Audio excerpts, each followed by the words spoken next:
Why would I get deported? Why you wish someone to get deported to begin with? Do you know that God is listening to what you're saying, to what you're thinking? The same energy you give, it comes to you in major proportions.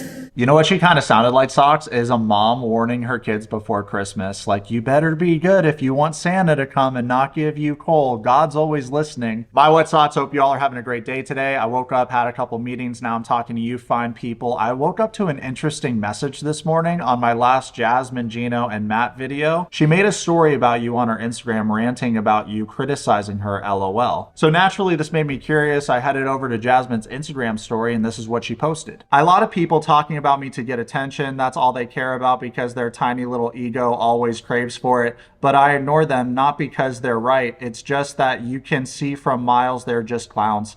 And honestly, I don't care about what they do because they're insignificant to me. Then it is significant to you. It affected you enough to talk about it publicly. Anyways, her next post reads, I've tried so hard to be nice to people who don't deserve shit from me. Keep testing me and all your nasty shit is going to make it to all my social media with no mercy at all. And I know you creeps follow me here. So yes, I'm talking to you all. And just by the record, guys, I was not talking about any cast member. About the previous post that I said, I'm going to air all your stuff out there because I don't give anybody free promotion, okay? I charge for posts. If I'm going to mention your name and I'm going to give you attention from people that follows me, you have to pay me. I don't do shit for free. So I was not talking about any cast member. It's just a person that keeps just making the nastiest comments. And it's not a blogger either, okay? I'm okay with bloggers, even the ones that write bad things, whatever. Marketing is marketing. But it's a person that is just crossing the line. And you can say whatever you want to say about me, but why you have to mention a baby and be so nasty making comments about a baby, and how stupid you have to be to believe that a dog needs a visa to come to the United States. And people believe in that.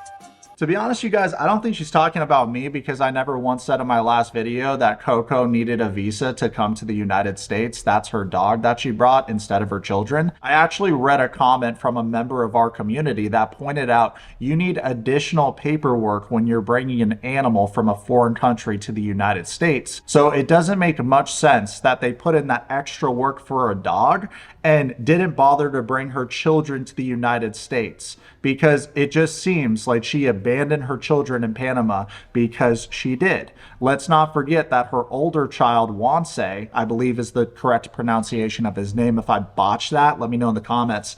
But the older son is with his father. The younger son has special needs. He's nonverbal, and she gave that child to her mother. So instead of focusing on her responsibilities as a mother, because it's very important for a child, especially during the developmental phase, the young period of a child's life, to be there, to be present in your kid's life, gave her kid to her mother to look out for. And then she pursued this selfish relationship with an American so that she could come here, get a green card. And we can see that by how after only a couple months, she cheated on Gino with the personal trainer at Planet Fitness. Nasty! So many 90 Day Fiancé bloggers have been posting evidence of Jasmine and Matt in a relationship back in year 2023. Meanwhile, The Last Resort Season 2 was filmed in 2024. It's not surprising considering that Jasmine and Gino have lied to the audience on multiple occasions. I just wanted to make sure that we're all on the same page before I begin to react to episode 14 of The Last Resort Season 2. To be honest, you guys, because I've been reviewing this show for a long time, way longer than Jasmine and Gino have even been on the show, perhaps I'm a bit jaded because I remember when real couples went on this show, not pretenders for the bag and fame. However, I've never once made a nasty comment about a baby, so I can't imagine Jasmine is talking about me. If anything, out of all the content creators reviewing this show, I have been the biggest advocate for mothers not abandoning their children in other countries to pursue their own selfish desires in America. Outside of Baby Dracula, I did call Devin's kid Baby Dracula because the name was similar to Dracula. Other than that, I don't think I've had any negative things that I've said about children. I'm curious who struck a chord in Jasmine and triggered this emotional response though, because that rant she went on about how I don't talk about anyone unless I get paid was so cringe to me, because a lot of people make make videos on the internet because it's fun for them to talk with their community. It doesn't just have to be about making money online.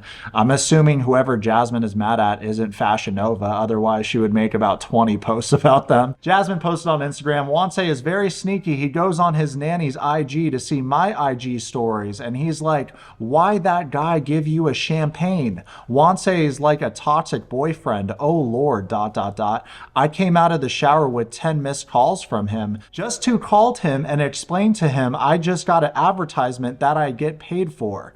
I feel bad for Wanse, I'll tell you what, given what Jasmine posts. You know, it's really sad that present day she's openly bragging about her kid out of wedlock with the personal trainer at Planet Fitness.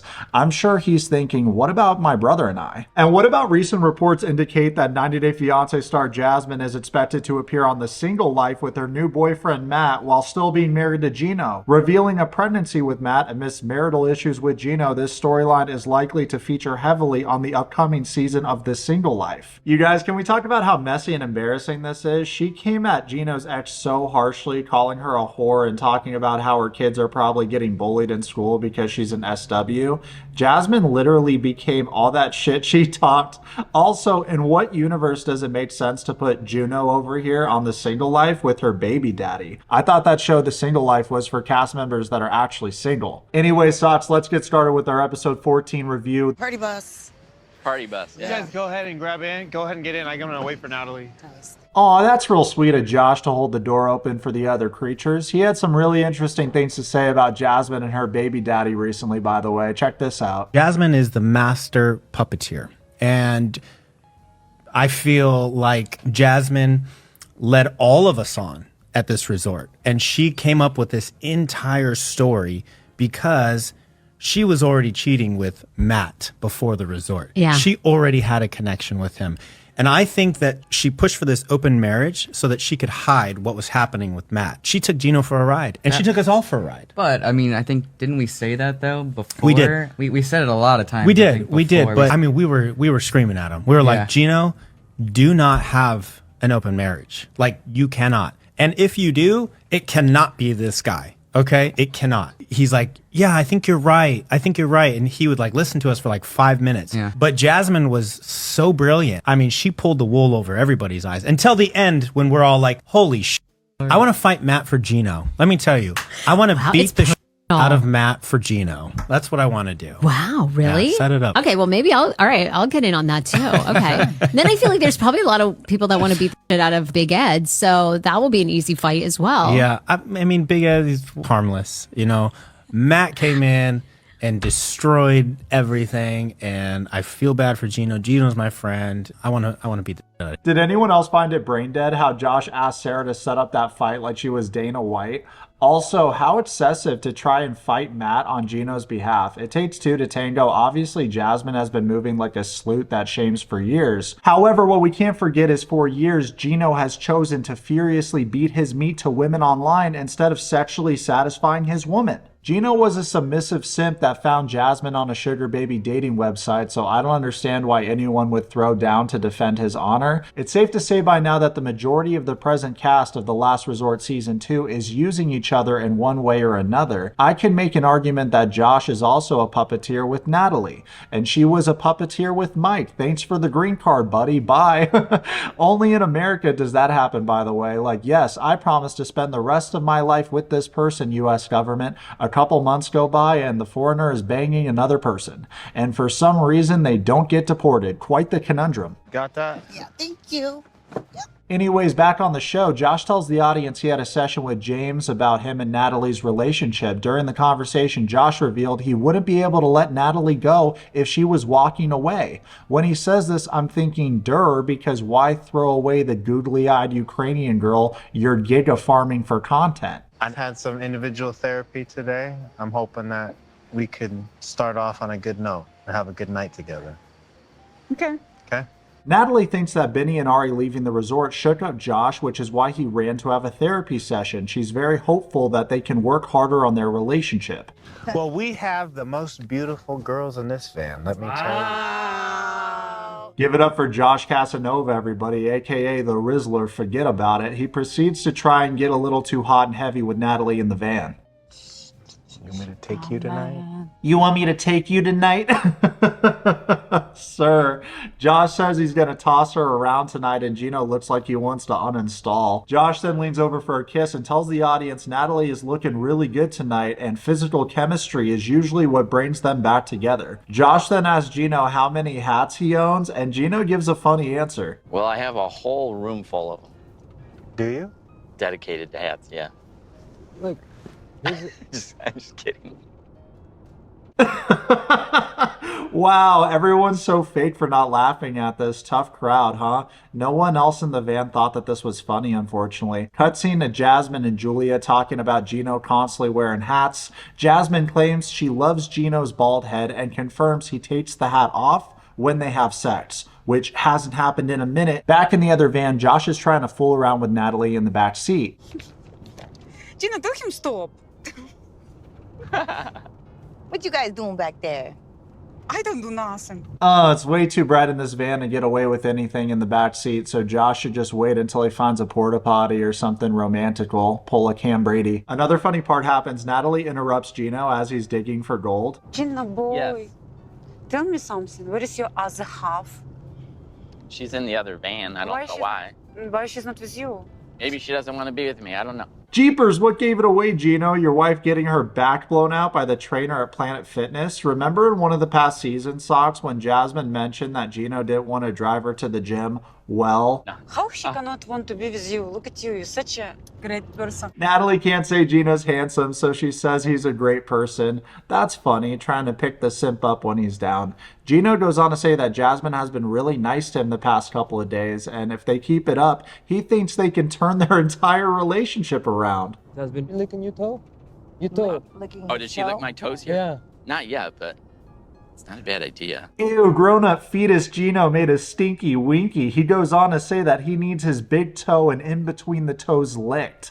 It's really common for guys to not be able to get it up with regular sex when they're so used to cranking their meat to strange shit online. Here's my thing with this. Jasmine's dog water, we all know that, but she or anyone else for that matter shouldn't have to jump through these obscure hoops in order to get Gino hard. He should be able to naturally get hard and take care of his responsibilities for his woman, but he can't because his brain has been melted by all this online porn he's been jerking it to. It seems to be this reoccurring theme where he throws money and some kind of level of security at these women, a lifestyle that he's promising that he can't fulfill, to attract them in the first place. But once they're eventually living with him in the same house, he still chooses to jerk off to all these other women, or God knows what he jerks off to online. That is just so self-destructive, because what's the point of spending all your money on these women to attract them in the first place and then ruining it when they're there in the house physically? Like, you can go and have sex with these women that you're in a relationship with, but you're still choosing to prioritize jerking off to strangers on the internet. Okay, I see why people don't feel bad for Gino, because it's been gross to watch him talk about his revolting sex life with Jasmine for years. Even in this van, he goes on to say that Jasmine likes it dirty, meaning she likes to lick his feet dirty. Ew. He then laughs like, haha, and calls her a dirty girl, which is wildly inappropriate. Jasmine shares way too much of their sex life as well, so I'm not sure if she would take offense to this or not, but regardless, as a husband, this is a disrespectful way to depict your wife. And when I say broken toys, I mean it. Look at the way they're yucking it up about this, like it's the most hysterical thing they've ever heard in their lives. It's not even that funny. 1. 2, all of these cast members like to pretend like they're best friends after going on any show together. I bet they don't even talk that much to each other. You know what I mean? How much do you know about these other cast members when the cameras are rolling and everyone's trying to show the best side of themselves? Meanwhile, in the other van, you guessed it, Jasmine is talking about how she puts on dresses without wearing underwear, and Julia is like, yeah, I saw that. Jasmine asks if she saw her frog, and Rob's in the front seat debating whether the exposure was worth the brain rot, especially because his British girl cares more about being famous than raising their spiders together. It's just gut-wrenching. Hopefully he finds a girl version of Hagrid one day. Jasmine goes on comparing her vagina to a frog because it wants sex all the time. Not a bad comparison, I guess. She couldn't compare it to a wolf because those mate for life. The cast members arrive at the bar and start drinking while playing fun games. Julia shares way too much information with the other cast members about why Brandon and her are fighting. I don't think it's fair because Brandon wasn't there to defend himself or explain his perspective on their argument. I'll probably review their drama in my next episode to save time. So while Florian is playing ping pong, Darcy takes a call acting like she just heard some shocking news. She then separates Stacy from the group and tells her that no matter what, they are twins for life and she's always going to have her back. I love you, Seth. I just want you to know that a couple weeks ago, me, Florian, and George were out one night, and we saw Florian walk away with 2 bonds. Whoa, whoa, wee, whoa. Darcy goes on to tell her sister that she tried to give Florian the benefit of the doubt. She assumed that he walked out with them to smoke a cig. Unfortunately, it seems like one of the girls was smoking something else because Georgie went to that same bar tonight. One of the girls came up to Georgie and said, "Tell Florian thank you for taking me home." Now, I'm not sure if he just dropped this woman off at her house or also banged her, but either way, as a married man, you shouldn't entertain that or put yourself in that position.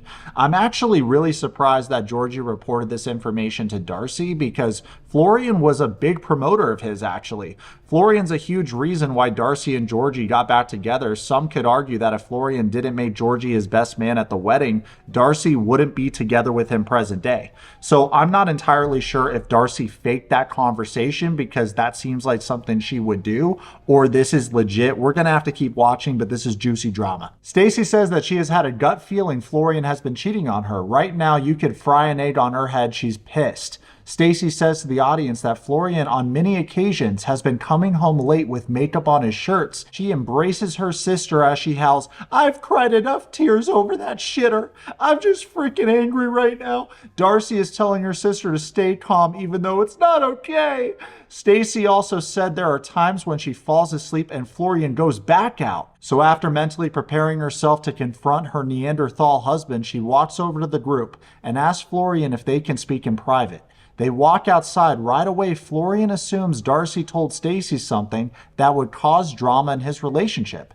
Inside the bar, Gino was playing foosball with the other creatures, and Jasmine pulls him aside to talk one-on-one. Jasmine says to the audience that since she spoke with Reba about how she can make an open marriage work, that's all she can think about. Obviously, this chica very much wants the best of both worlds, getting railed by Matt while Gino continues to pay for her life here in America. It is highly probable she assumes this anchor baby would improve her chances of remaining in the United States, almost like an insurance policy in case Gino hires an immigration attorney and tries to get her deported.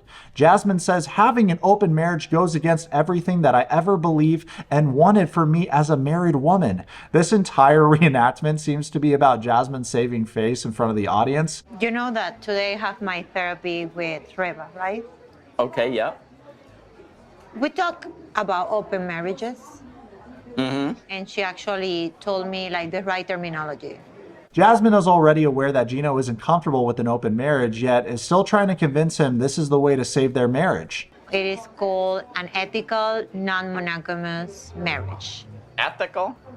Ethical.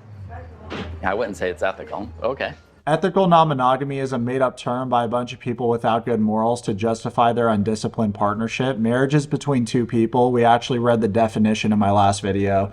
Jasmine goes on to say that this conversation they are having is serious, real, and genuine, which is another lie because technically they are acting right now, but we can play pretend. All good, chica. Cutscene of Florian saying, "Something doesn't feel right. Uh-oh, he can smell that trouble's afoot." Stacy tells Florian that there's something he isn't telling her, and he's like, "Nah-uh." Stacy then unloads on Florian, you guys, telling him all about what Georgie and Darcy told her. She straight up asked Florian if he cheated on her with that blonde girl he took home. Florian says he doesn't have a license to drive, so he doesn't understand what she's saying. Stacy says, "Stop making excuses. You left the bar and walked one of the girls home." Florian then says he can explain himself. One of the girls lives in the same building as them. Oh, he's so cooked. Florian says that girl was super drunk, so he helped her by opening the door to their apartment complex and helping her get to her floor in the elevator by using his key fob. Let me know if you guys think this story checks out, because for most of the high-rise buildings I've lived in, your key fob is specifically for your floor. So I'm not sure if he's telling the truth here or not.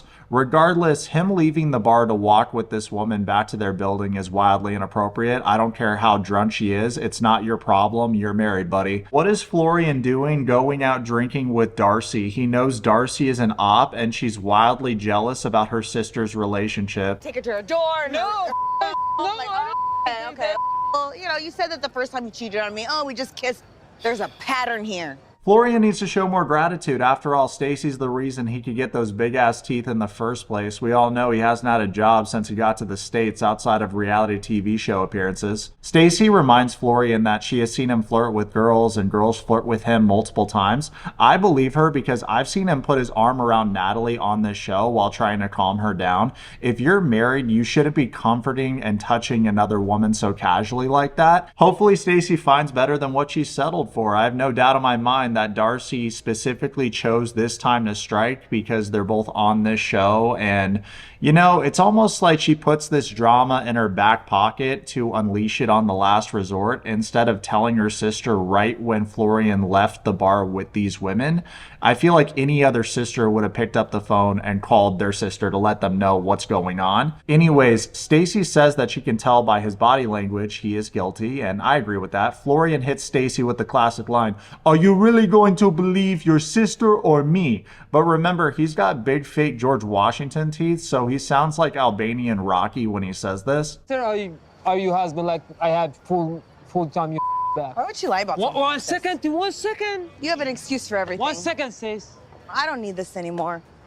Go to Darcy and feed you Darcy. Yeah. Feed you Darcy. Actually, Cutscene to Jasmine saying these are our options. One option, you are intimate with me during the time we are here at the resort, or you and I see it and come to an agreement about the perimeters of our open marriage for you and me. It's ridiculous that this option was presented in the first place, but Gino allowed it to get to this point by not having sex with Jasmine, his wife. On the show, Jasmine claimed that Gino hasn't had sex with her in 9 months, but that doesn't check out with the timeline. It would make sense that he wouldn't have sex with her in 5 months because she cheated with Matt in December of 2023. However, the months before that are Gino's fault because honestly, no one wants to be in a sexless marriage, and he should have divorced her. No, I mean, I was pretty clear about the open marriage, and, you know, that's not me. So that's gonna give you us the option that you're gonna be intimate with me during the time we're here. Ew, gross. At this point, Gino's just being stubborn. He goes on to say, it's not always about you getting what you want, Jasmine. Dude, your entire relationship dynamic is just that. He found a girl on a sugar baby dating website with 2 kids in another country. And if anything, sex with your wife should be about you both getting what you want because you both should enjoy having sex with each other. Otherwise, what's the point of getting married? I am not going to do an open relationship situation. This is not my dream when I got married, to be with a woman. Do you think it was my dreams? You're not understanding the idea of an open marriage because you are so close in your thoughts. Yikers, Jasmine's really trying to sell Gino on this open marriage instead of divorcing him. Gino clearly isn't okay with it and wants to keep withholding intimacy from Jasmine so he can punish her, which is also wrong. Do you have someone in mind that you want to have an open marriage with? Yep, her new dude actually works out and doesn't eat microwave meals. Gino, remember when Jasmine told you she was afraid to have a kid with you because maybe it will have special needs? She didn't have that fear with Matt. So Gino is shocked Pikachu face when he learns that Jasmine had someone in mind to blow her back out. He says to the audience, What do you mean she has a person she wants to have an open relationship with? What that makes me think is she must have had an emotional connection prior to coming to therapy with this guy behind my back. Buddy, she's had a lot more than an emotional connection with this guy. Matt's been in your wife's guts for months. Gino finally says, maybe we should get a divorce and you go hang out with him whenever you want. The amount of zest when he said that, Gino goes on to say, so you've been cheating on me? Jasmine replies, what? And then Gino says the last thing he wants is to be with a cheater. No thanks. When he says this, Jasmine asks, why is it cheating? And her face cringed so much, it's like her conscience was about to slip out for a second there. Gino explains that you already had someone set up. Jasmine then lies by claiming this dude is not set up. Gino proceeds to ask who this dude is, and Jasmine responds a friend she's had for about 3 months. Gino asks, is that friend from the gym? And Jasmine responds, yes. At this point, Gino looks like he's about to lose his mind. He responds with a creepy smile. Oh, that's why you've been spending several hours at the gym all the time. What are you doing there, working out? Oh, he's working her out all right, Gino. Maybe instead of masturbating and lowering your testosterone levels, you should have went to the gym with your wife and raised your levels together, then clapped cheeks. Working out is important not just for yourself, but also your marriage, clearly. I'm not surprised at all that you're hooking up with people at the gym. No. Yeah, okay. Okay. So you have a boyfriend and you're cheating on me. I don't have a boyfriend. Yeah, you do. That's cheating. I mean, her baby daddy is the trainer at Planet Fitness, so yeah, silent repost moment, I guess. Jasmine goes on to bring up that Gino won't satisfy her sexually, but at the same time won't let her be with anyone else. And Gino seems to be breaking up with her. Once again, he should have done this a long time ago, but there were financial reasons why both of them kept going. Which begs the question, for me at least, do you think Gino lost his engineering job because of how embarrassing this segment is, or he actually quit his job? Jasmine and Gino proceed to get in a debate on whether she cheated on him or not. I'll end this debate right now. Jasmine 100% cheated on Gino, but Gino also cheated on Jasmine. He shouldn't enter a relationship until he regains control over his porn addiction. Obviously, it's not the same thing as the Kalani situation, but it's similar to me because their spot on the show should have went to someone that was actually serious about working out their relationship problems, and it wasn't a reenactment for the money grab. So Stacy rejoins the other cast members. Natalie asks what happened, and she responds, I think he banged some bitch. Then she proceeds to bring up Florian's past infidelity to the entire group. Florian's cheated on me before. You guys know that, right? He's cheated on me before. He's not gonna admit the whole truth, but I know what he's done. You come to my nerves, okay? Okay, well then you need to walk away. You come to my nerves, okay? I get that he's upset right now that she's washing their dirty laundry on the street, but this isn't a smart way to approach Stacy in front of the group. Florian then tells Darcy, you came here to build a bond and bullshit, and what I think he means by that is you felt Stacy pulling away from you, and you are way too involved in our relationship. You just want to sabotage my relationship to make yourself feel better about yours, Darcy. Josh walks Florian outside, and Stacy plus Sophie believe that he's guilty of cheating. Florian tells Josh that Darcy is making this shit on purpose because she is jealous of his relationship with Stacy. As we all know, two things can be true at once. On one end, I agree that Darcy used this opportunity to her advantage, but given what we've heard about Florian, his behavior, how he flirts with women, yeah, he probably cheated on Stacy. You can do so much better. Yeah, I agree. So much I agree. He's got a good side. He's got a good side. But the way he speaks to her is very disrespectful, and I just don't like it. If you were married to him, it's a different story.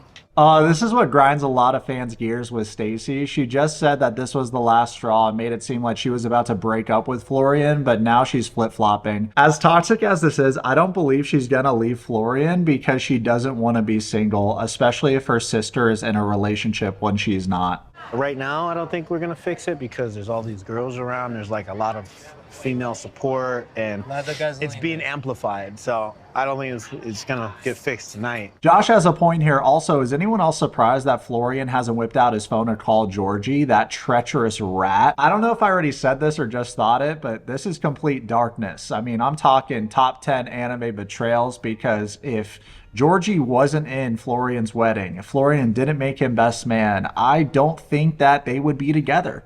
So for him to turn around and snake his friend like this, that's nuts. This is my friend. She's nice, and he's cheating on her, and he's shouting at everyone, and it's mad disrespectful, and he's raising his voice for what? Sophie's treating this like when a bunch of content creators collaborate, trying to say as much as possible and be in every single dramatic situation she can be in so that her clips make the final edit. Meanwhile, Rob doesn't want them to be involved in more drama. This relationship was doomed from the start because they're on completely different pages. Can we them work? They got a lot of people involved in their relationship. Check him. Tell him, don't talk to my wife like that. Don't talk to my wife like that. And she's bi, still friends with Kay, the girl that wants to scissor bang her brains out. Yikers, dude. Treating Rob like an errand boy. Yeah, this relationship right here is dog water. He's mad loud. Check him. I appreciate it. Look, I'm not angry, but I'm just saying, check him. Rob, I don't think stretching earlier in the episode helped. She's been trying to make you look bad in front of the other broken toys all season. She doesn't want to raise spiders with you, man. You gotta let her go. Don't worry though, Rob. Josh and the rest of the 90-Day Bad Boys got you. Who needs women anyways? What happened? He's an idiot. He said that I've been cheating on him. But you explain everything? No, he doesn't want to listen. Wow, meow, Chica. Gino's an idiot for pointing out that Jasmine cheated on him. Interesting. Also, Julia isn't a great person to get advice from since she cheated on Brandon and enabled Jasmine's FaceTime flirt session with Matt in the last episode. I'm assuming Julia doesn't know that Jasmine physically cheated with Matt way before they arrived at the resort, so she goes on a little scavenger hunt for Gino. Gino, where art thou? You should let Jasmine bang another dude. Julia says to the audience, Gino will find any excuse to make Jasmine a bad guy when he is withholding sex from her. Actually, the way the segment is set up makes Gino look way worse than Jasmine. Jasmine, Gino, and yes, even TLC chose to omit some really vital pieces of information from the audience. Jasmine, like Big Ed, is really good at crying on command, so she puts on the waterworks and talks about how everything she did was so she could save her marriage, and the therapist signed off on it. I totally believe that Jasmine wanted to be intimate with Gino before she started banging Matt, but I hate the way she went about it with all the lies. This episode ends with Jasmine crying, telling us she doesn't know what to do. It's not too late to go back to Panama and raise your kids the right way, Chica. Sorry about my dog coughing in the background, guys. Let's hit this outro. My wet socks, hope you enjoyed today's video. Don't forget to click the link in my bio and connect with me on LinkedIn so we can talk good business. Comment below, subscribe. Let's be red.